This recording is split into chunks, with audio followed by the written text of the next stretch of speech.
तो दोस्तों आज की इस वीडियो में हम डिफरेंशिएशन पढ़ने वाले हैं। हालांकि मैंने डिफरेंशिएशन और इंटीग्रेशन दोनों ही लिखा है क्योंकि मैं चाहता हूं कि डिफरेंशिएशन ख़त्म करने के बाद आपको इंटीग्रेशन सिखाई जाए। हालांकि जो इंटीग्रेशन है वो दूसरी बुक की हो जाती है और जो डिफरेंशिएशन है वो पहली बुक की हो जाती है। और जो मोस्टली प्रॉब्लम आती है, मतलब जो देखी जाती है प्रॉब्लम्स, वो ज़्यादातर डिफरेंशिएशन और इंटीग्रेशन में ही आती है। देखा जाए तो डिफरेंशिएशन बहुत ईजी है, बहुत ज़्यादा ईजी, बट उसी के कंपैरिजन अगर मैं इंटीग्रेशन को लूँ तो डिफरेंशिएशन से इंटीग्रेशन कई गुना ज़्यादा टफ है, कई गुना ज़्यादा।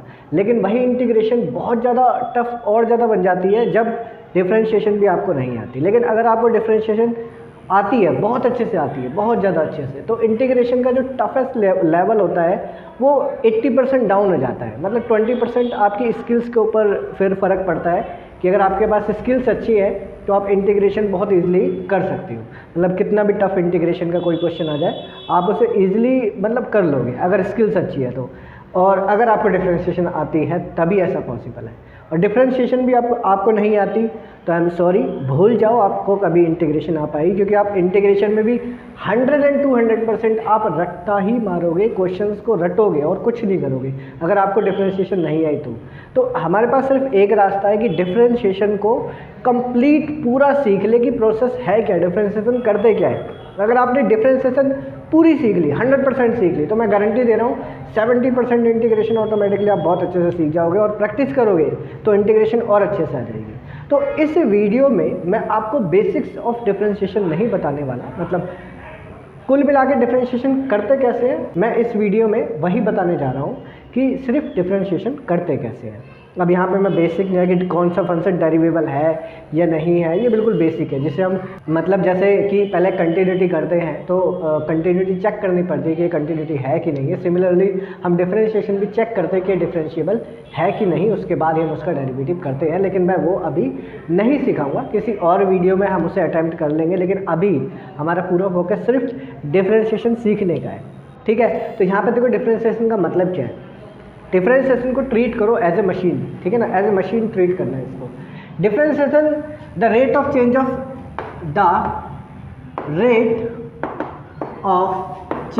ऑफ एनीथिंग, मतलब किसी भी चीज का, इज कॉल्ड डिफरेंशिएशन। मतलब कोई भी चीज है, मतलब एनीथिंग मतलब कोई भी ऑब्जेक्ट है, उसके रेट के अंदर बदलाव होना। रेट मतलब परसेंटेज, ठीक है, बदलाव, चेंज मतलब बदलाव, ठीक है, उसके परसेंटेज में कुछ बदलाव होना ही कहलाता है डिफरेंशिएशन। आप बोलोगे सर परसेंटेज मतलब कि अभी मान लो आपने एक पानी का गिलास लिया, 2 मिनट बाद आपने 2 घुट पानी पी लिया, तो लगभग पानी जो पहले देखा आपने वो 100% था, लेकिन जब आपने 2 घुट पानी पी लिया वो 100 से 20% रह गया, मतलब सॉरी 100 से 80% रह गया।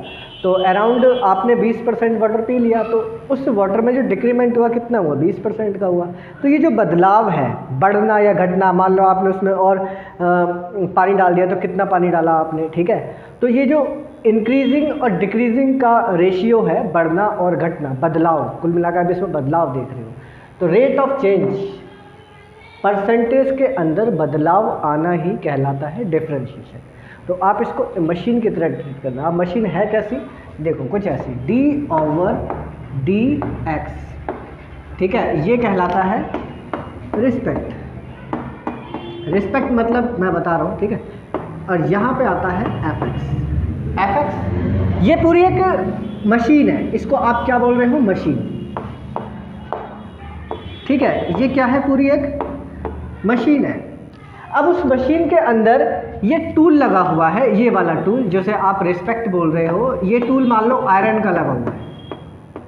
ये टूल कहता है कि भाई मैं आयरन हूँ, तो जो ये प्रोडक्ट है fx क्या है, fx एक प्रोडक्ट है, ठीक है। अगर इसे मशीन की तरह ट्रीट करें तो इसे एक माने प्रोडक्ट है, मैं समझाने के लिए सब कर रहा हूँ, ठीक है ना, प्रैक्टिकल ऐसा नहीं है। अब ये एक प्रोडक्ट है, ठीक है, और ये एक टूल है, मतलब जिस टूल के जरिए आप प्रोडक्ट को तैयार करोगे, ठीक। अब टूल आपका है आयरन, ठीक है, और यहाँ प्रोडक्ट में आप डाल दो आयरन की जगह कॉपर डाल दो, तो ये क्या कहेगा कि भाई मैं सिर्फ आयरन को ही देख सकता हूँ, कॉपर को नहीं देख सकता। तो रिजल्ट क्या आना चाहिए, मशीन, ये पूरी मशीन जो है वो रिजल्ट क्या दे देगी, जीरो रिजल्ट देगी, मतलब कुछ भी नहीं देगी, और कुछ भी नहीं का मतलब क्या है, जीरो। तो इसका मतलब अगर यहाँ पे आयरन है तो Fx मतलब जो प्रोडक्ट है वो भी क्या होना चाहिए, आयरन। तो आयरन आयरन दोनों मिल करके एक नया प्रोडक्ट बनाकर दे देंगे, और उस नए प्रोडक्ट का नाम होता है F-X। मतलब उसके अंदर कुछ ना कुछ बदलाव होके आपके सामने वो आ जाएगा, ठीक है। अब वो कैसे, देखो एक बात उम्मीद है कि समझ में आ गई हो कि ये Fx पूरी तरीके से डिपेंडेबल होता है किसके ऊपर, इसके ऊपर, ये टूल्स के ऊपर, टूल जिसे हम बोलते हैं रिस्पेक्ट, ठीक है। तो जैसे कि मैंने ये लिखा d/dx Fx, तो इस पूरे को हम क्या बोलते हैं, इस पूरे को बोलते हैं differentiation of Fx with respect to x। यहाँ पे ये है विद रिस्पेक्ट टू x, ठीक है। सिमिलरली अगर मैं लिखूँ डिफरेंशिएट d/d, यहाँ पे x की जगह लिखूँ m और यहाँ f, तो यहाँ मैं लिखूँगा डिफरेंशिएशन ऑफ Fx का डेरिवेटिव हो रहा है, ठीक है, विद रिस्पेक्ट टू, किसके रिस्पेक्ट में हो रहा है, तो ये m के रिस्पेक्ट में हो रहा है, तो यहाँ पे m आ जाएगा। तो यहाँ पे m के रिस्पेक्ट में हो रहा है, तो टूलिंग अगर m है तो यहाँ पे प्रोडक्ट भी m का होना चाहिए, और m के अलावा अगर कोई प्रोडक्ट होता है तो वो रिजल्ट जीरो में दे देगा, कुछ भी नहीं देगा। कुछ भी नहीं का मतलब शून्य ही होता है, जीरो ही होता है, ठीक है। तो कभी भी इस चीज़ पे ध्यान देना। अब यहाँ पे दो वैल्यूज आती हैं, वेरिएबल एंड कांस्टेंट। अब 11th में आपने पढ़ा होगा, भाई ये पढ़ा है 11th में आपने, d/d constant equal to zero, correct. Constant का डेरिवेटिव जीरो। अब कांस्टेंट का डेरिवेटिव जीरो तो होता है, वो तो ठीक है, लेकिन पता तो होना चाहिए कि भाई वो कांस्टेंट है या वेरिएबल है, ठीक है। अब ये है वेरिएबल। कोई भी प्रोडक्ट वेरिएबल कब कहलाएगा, जब वो प्रोडक्ट अपनी टूलिंग से मैच करेगा, जब वो प्रोडक्ट अपनी टूलिंग से मैच करेगा तो ये प्रोडक्ट कहलाएगा वेरिएबल। और वेरिएबल का डेरिवेटिव कुछ ना कुछ निकल के आता है, वो कभी भी जीरो नहीं होता। अब दूसरी बात, कोई भी प्रोडक्ट अगर अपनी टूलिंग से मैच नहीं करता, यहाँ देखो x है, यहाँ देखो m है, तो वो क्या कहलाता है, कांस्टेंट। कोई भी प्रोडक्ट अगर अपनी टूलिंग से मैच नहीं खाता तो वो प्रोडक्ट क्या कहलाता है, कांस्टेंट। और कांस्टेंट का डेरिवेटिव क्या होता है, जीरो, करेक्ट। ये आपने ऊपर देख लिया। अब कांस्टेंट का डेरिवेटिव क्यों जीरो होता है, देखो सिंपल लॉजिक, यहाँ लाइन पढ़ो, रेट ऑफ चेंज, कोई ना कोई बदलाव होना। और इस केस में बदलाव क्या दिखा रहा है, कुछ भी नहीं दिखाई दे रहा बदलाव। टूलिंग m है इसलिए यहाँ पे प्रोडक्ट x है और टूलिंग m है, इसलिए डेरिवेटिव क्या आ रहा है आपके पास, जीरो आ रहा है, ठीक है। तो उम्मीद करता हूँ बिल्कुल ये डिफरेंशिएशन बोलता क्या है ये तो तुम्हें समझ में आ गया होगा। अब तैयार करते हैं डेरिवेटिव होता कैसे है, करते कैसे, ये चीज़ अब हम तैयार करते हैं, ठीक है। तो देखो, तो आपने ये तीन फॉर्मूले तो देखे ही होंगे। d/d xn, इसके फॉर्मूला होता है n(x(n-1), और 1/xn का फॉर्मूला होता है -n/x⁴n+1। ये फॉर्मूला मैंने खुद ने बनाया था, ठीक है, 1/xn का। और कांस्टेंट का डेरिवेटिव जीरो होता है। और उम्मीद है आपको ये समझ में आ गया होगा वेरिएबल कौन से होते हैं और कांस्टेंट कौन से होते हैं, ठीक है। जो प्रोडक्ट अपने टूलिंग से मैच ना करे वो प्रोडक्ट कहलाता है कांस्टेंट, और कांस्टेंट का डेरिवेटिव हमेशा जीरो आता है। क्यों आता है, क्योंकि वहाँ पर कुछ बदलाव हो ही नहीं रहा, और कुछ बदलाव ना होने का मीनिंग जीरो ही होता है, ठीक है। तो देखो डेरिवेटिव ऑफ x की पावर 8, तो फॉर्मूले को हम करेंगे तो 8x 8 - 1 दैट इज 8x की पावर 7, दिस इज आंसर, ठीक है। सिमिलर अगर डेरिवेटिव ऑफ x की पावर 8/7 होता तो 8/7 x की पावर 8/7 - 1 तो हो जाएगा 8/7 x की पावर 1/7, दिस इज आंसर, ठीक है। इसी तरीके से अगर हाँ इसमें एक फॉर्मूला और ऐड कर देता हूँ मैं, d/dx√x का डेरिवेटिव होता है 1/2√x। अब क्यों होता है देख लो, यहाँ लिखा √x, ठीक है।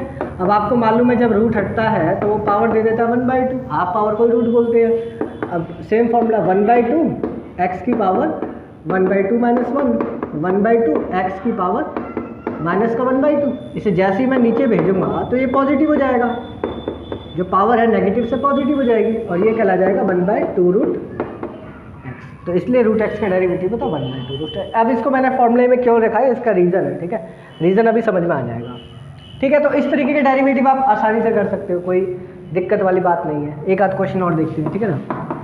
डेरिवेटिव ऑफ एक्स की पावर 11/2 प्लस एक्स की पावर 7/5 प्लस एक्स, ठीक।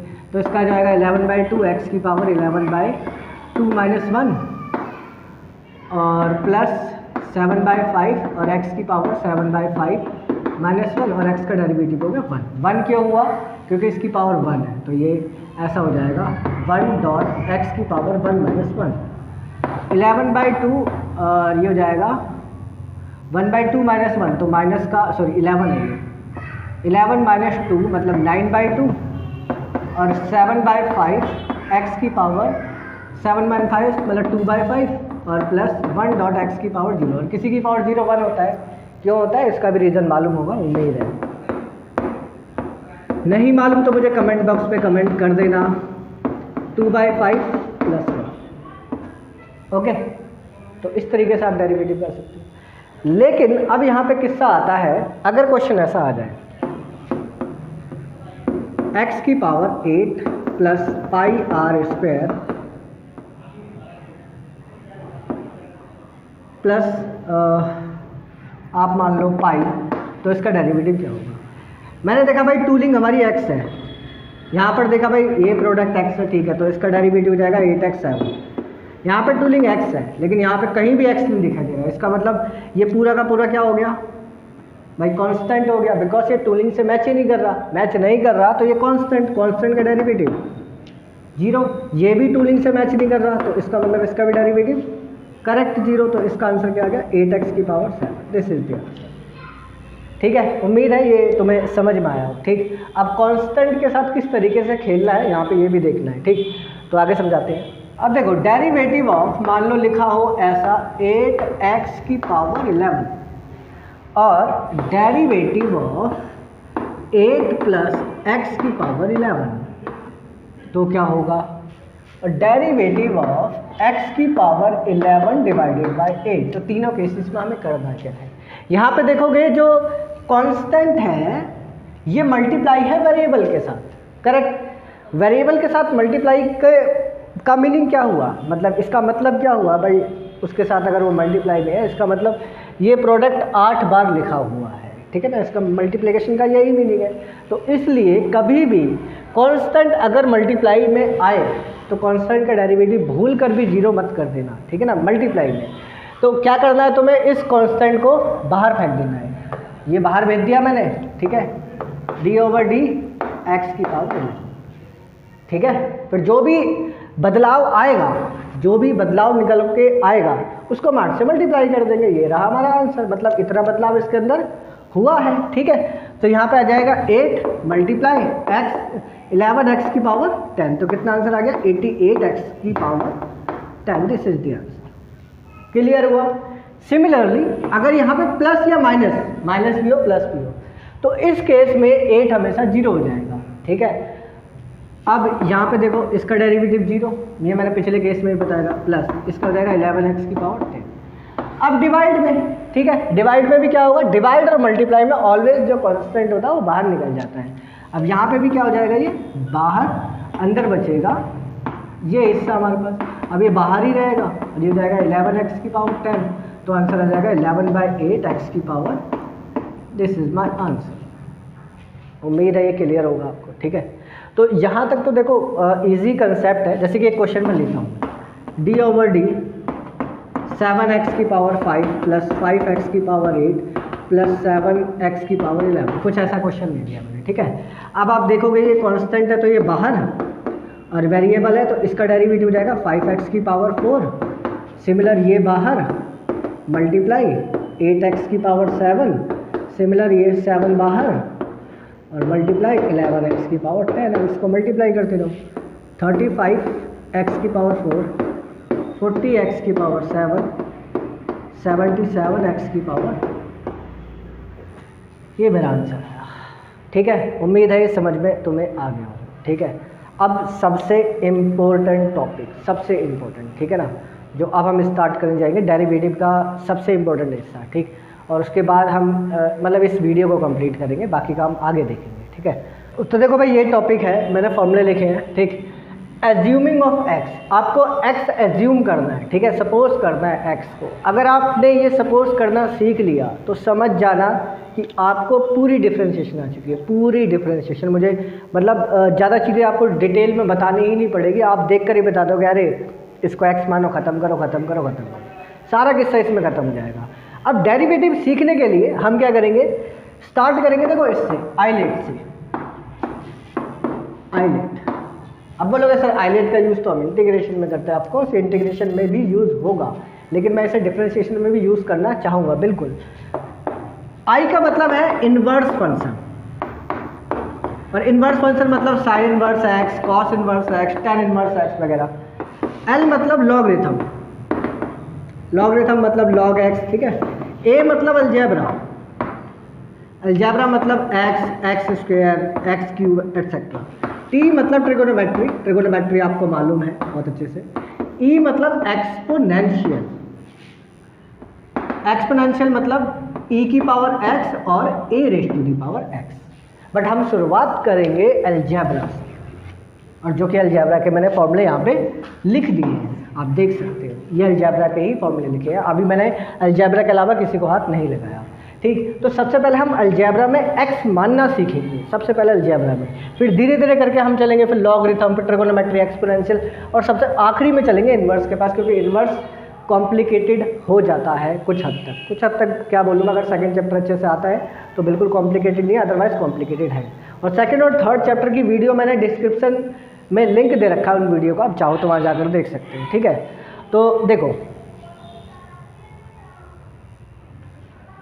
अलजेब्रा में एक्स कैसे मानेंगे, ठीक है, हमें ये देखना है। तो देखो जैसे कि मैंने लिखा d/d x की पावर 8 प्लस 5x4 प्लस 1, ठीक है। मैंने बोला भाई इसका डिफरेंशिएशन करके दो, आपने बोला अरे क्या बड़ी बात है इसमें, ये लो डिफरेंशिएशन, 8x की पावर 7 प्लस 5 मल्टीप्लाई 4x की पावर 3 और 1 कांस्टेंट हुआ तो 0, तो आंसर हुआ 8x की पावर 7 प्लस 20x की पावर 3। ये लो सर जी, ये रहा आंसर। बिल्कुल सही किया आपने, बिल्कुल गलत नहीं किया यहाँ पे, ठीक है, सब कुछ सही है। लेकिन अब इस क्वेश्चन में मैं थोड़े से बदलाव करता हूँ, ठीक है। अब बदलाव में आप भागोगे इसके पास, ठीक है। तो देखो बदलाव क्या होता है, इसको मैंने इरेज किया, ठीक है। अब यहाँ पे ये क्वेश्चन जैसा था वैसा ही, ठीक। यहाँ पे मैं पावर लिख देता हूँ 10। अब बताओ अब कैसे करोगे, ठीक है। अब यहाँ पे आपकी जो खोपड़ी है ना स्टार्ट हो गई कि यार अब कैसे होगा, क्योंकि अब तो इसका डिफरेंशिएशन डायरेक्टली कर नहीं सकते, क्योंकि पहले पावर का हटना ज़रूरी है। तो क्या करना है इसमें, आप फॉर्मूले को देखो, x की power n, n x n minus 1। अब इन दोनों को मैं एक दूसरे से कनेक्ट करके ये पता लगाऊंगा कि x मैं मानूं किसको, ठीक। तो यहाँ पर देखो, यहाँ पे ये x है और ये वाला हिस्सा n है, ठीक है। तो अगर आप ध्यान दो तो इसको मैं इससे कोरिलेट करूं तो भाई n मेरा कितना मिला 10 और x मेरा कितना मिला ये पूरा। अगर इन दोनों को मैं मैच करूं, ध्यान से देखो, तो इसका मतलब मैं किसको x मानूंगा, इस पूरे हिस्से को मुझे x मानना पड़ेगा। पूरे हिस्से को जैसे ही मैं x मानूंगा तो ये क्या कहता है, आप ऐसा लिख सकते हो nx n माइनस 1। तो इसका मतलब अगर मैं इस हिस्से को x मानूंगा तो क्या बनेगा nx n माइनस 1। तो n क्या है मेरे पास, ये वाला हिस्सा n है, तो भाई n x ये पूरा nx n माइनस 1 10 माइनस 1। लेकिन डेरिवेबल कंडीशन क्या बोलती है कि जिसको आप x मानते हो उसका डिफरेंशिएशन। अब डिफरेंशिएशन ऑफ जिसको मैंने x माना था, किसको x माना था, इस वाले हिस्से को उठा के यहाँ रख देते हैं, ठीक है। तो x की पावर 8 5x4 और प्लस 1। क्लियर है यहाँ तक। अब देखो इसके आगे डेरिवेटिव का साइन है, नहीं है, इसका मतलब यहाँ तक मेरा काम हो गया कंप्लीट। तो 10x की power 8 5x4 plus 1 raise to the power 9। अब बोला गया कि भाई इसका तो डिफरेंशिएशन करना पड़ेगा। अब आप देखोगे इसकी पावर है क्या, नहीं है ना पावर। इसका मतलब जैसे आप पहले डेरिवेटिव कर रहे थे सेम वैसे ही करो तो जाएगा 8x की पावर 7 और ये हो जाएगा 20x की पावर 3 और उसका 0, तो नहीं लिखते भाई, ये हो गया। ठीक है, तो ये है x मानने का फ़ायदा। ठीक, 2-3 क्वेश्चन और देखते हैं। क्वेश्चन लिखा मैंने, डेरिवेटिव ऑफ x की power 9x4 plus 3 raise to the power 11। तो किसको x मानोगे आप? इसको x मानोगे। ठीक है, तो जैसे इसको x माना तो फॉर्मूला क्या बोलता है, nx n-1। तो इसका मतलब nx पूरा ये n-1, फिर डेरिवेटिव ऑफ जिसको तुमने x माना, किसको माना, इसको माना, तो इसको उठा के यहाँ रख दिया मैंने भाई, x की पावर 9 और 9x की पावर 4 और प्लस 3। ठीक है, अब ये जैसा है वैसे 11x की पावर 9 और 9x की पावर 4 प्लस 3 इसकी पावर 10। अब इसका डिफ्रेंशिएशन सेम वैसे, क्योंकि पावर तो है नहीं तो इसमें तो x मानने की जरूरत है नहीं, तो सीधा डेरिवेटिव 9x 8, 36x 3 और 3 का डेरिवेटिव 0, खत्म। क्लियर हुआ ये डाउट किस तरीके से x मानना है। अब एक और देखो क्वेश्चन, मान लो क्वेश्चन ऐसा होता, अंडर द रूट 5x की पावर 8 4x की पावर 3 प्लस 1। भाई इसका डिफ्रेंशिएशन आपको करना है, तो भाई रूट वाला फॉर्मूला ढूंढो। रूट वाला फॉर्मूला क्या बोलता है, रूट x का डेरिवेटिव होता है 1/2 रूट x, इसीलिए मैंने इसको फॉर्मूले में इंक्लूड किया।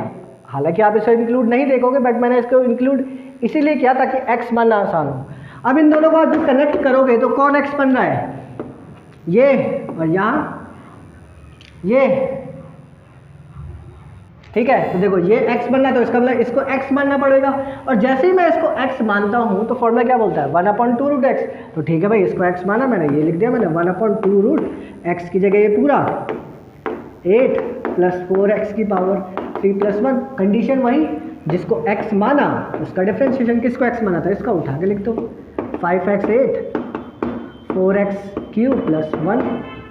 ठीक है, अब ये तो पार्ट जैसा है वैसे ही आ जाएगा, 1/2 रूट 5x 8 4x 3 प्लस 1 और ये आ जाएगा 40। देखो डायरेक्टली कर रहा हूँ, 7 और 3 नीचे आएगा तो 12x की पावर 2 उसका 0, तो ये हो जाएगा। ठीक है, तो मैं 2-4 क्वेश्चन आपको दे रहा हूँ ताकि आपकी प्रैक्टिस हो जाए। ठीक है, ये क्वेश्चन ट्राई करना। ठीक, 11x 8 plus 8x 7 plus 7x 4 raise to the power 5। ठीक है, 5x 7 प्लस 4x 8 प्लस 1 की पावर 8, 4x की cube plus 1, 3x square plus 8x plus 5।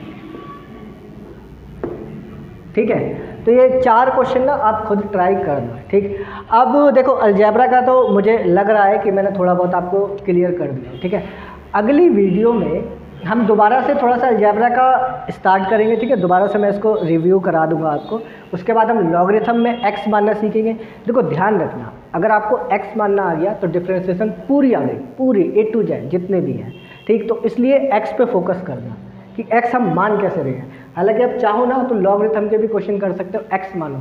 Logarithm के फॉर्मूले आप बुक में से निकालो, log x का डेरिवेटिव होता है 1/x, तो log x जिस हिस्से पे x लिखा हुआ है उस हिस्से पे log के आगे जो भी लिखा होगा उसको x मान करके आप कंप्लीट कर दो। फिर कंडीशन वो जिसको x माना उसका डिफ्रेंशिएशन।